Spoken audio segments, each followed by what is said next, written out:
আসসালামু আলাইকুম ওয়া রাহমাতুল্লাহি ওয়া বারাকাতুহু। হাইয়াকুমুল্লাহু ওয়া বাইয়াকুম জামিআন। সম্মানিত ভাইয়েরা আমার, আজকে আমি আপনাদেরকে এমন একটি সুন্দর জায়গা আপনাদেরকে ভিডিওর মাধ্যমে আমি দেখানোর চেষ্টা করছি। সেটার নাম হচ্ছে মুজাম্মা আল মালিক ফাহাদ বিন আব্দুল আজিজ লিতাবাতিল মাসহাফ আশ-শরীফ। জায়গাটি সৌদি আরবের মদিনায় অবস্থিত এবং মদিনা বিশ্ববিদ্যালয় থেকে প্রায় ৬ কিলোমিটার এবং মসজিদে নববী থেকে প্রায় ১০ কিলোমিটার। এটি এমন একটি জায়গা যেখানে কোরআন ছাপানো হয় এবং ছাপিয়ে পুরো পুরো বিশ্বতে, পুরো পৃথিবীতে কোরআন এখান থেকে পাঠানো হয়। আলহামদুলিল্লাহ, সৌদি আরবের একটি বড় খিদমত বলতে পারেন। এবং আমরা ঢুকে গেছি বিশেষ করে দেখার জন্য।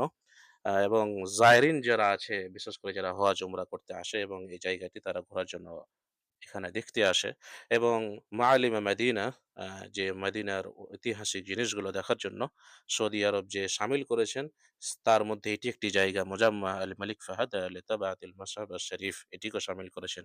একটি ঐতিহাসিক জায়গা এবং কোরআনগুলো আলাদাভাবে রাখা আছে এবং কোরআনের কলম যেগুলো আলাদাভাবে নুসখা লিখা যায় সেগুলো আপনারা দেখতে পেলেন। এবং এখানে আলাদাভাবে নুসখাও রাখা আছে। এটি এমন একটি জায়গা, এই জায়গাটি দেখে কোরআনে কারীমের একটি আয়াত মনে পড়ে গেল। কোরআনে কারীমের একটি আয়াত, সেই আয়াতটি হচ্ছে আল্লাহ রাব্বুল আলামিন সূরা হিজরের মধ্যে বলেছেন, "ইন্না নাহনু নাযালনা যিকরা ওয়া ইন্না লাহু লাহাফিজুন।"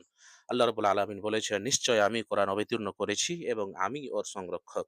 সম্মানিত ভাইয়েরা, যে ইসলামের ইতিহাস যদি আমরা মোতালা করি এবং স্টাডি করি তাহলে আমরা ঠিক বুঝতে পারবো যে এর আগেও কোরআনকে মিটানোর চেষ্টা করেছে কিন্তু তারা পারেনি। এবং আজ, বিশেষ করে আজকের জামানায় কিছু গুমরা ফিরকা, ভ্রষ্ট ফিরকা রয়েছে।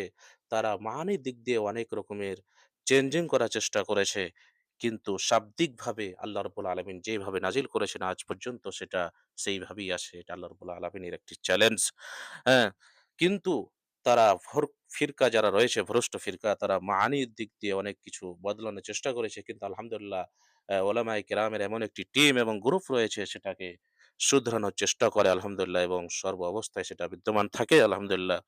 আ এই জায়গাটি বেশ একটি বড় জায়গা এবং এখানে যারা আসে, এখানে দেখতে পাচ্ছেন আপনারা তাদের জায়রিনদেরকে প্রত্যেকটি মানুষকে একটি করে কোরআন তারা হাদিয়া এবং গিফট বলতে পারেন। তারা একটি করে কোরআন মাসহাফ দেয়। আ হাদিয়া স্বরূপ বলতে পারেন। এবং এই জায়গাটি এমনভাবে সুন্দরভাবে পার্কের মতন সাজানো রয়েছে আলহামদুলিল্লাহ। দেখে খুব ভালো লাগলো আলহামদুলিল্লাহ। এবং খুব একটি সুন্দর জায়গা যেটাকে আপনাদের ভিডিওর মাধ্যমে দেখানোর চেষ্টা করলাম। এই জায়গা এমন একটি জায়গা যেখান থেকে কোরআন ছাপিয়ে পুরো বিশ্বতে পাঠানো হয় আলহামদুলিল্লাহ। এর নাম হচ্ছে মুজাম্মা আল মালিক ফাহাদ লিতাবাতিল মাসহাফ আশ-শরীফ। এটি তাসিস হয়েছে ১৯৮৫ খ্রিস্টাব্দে।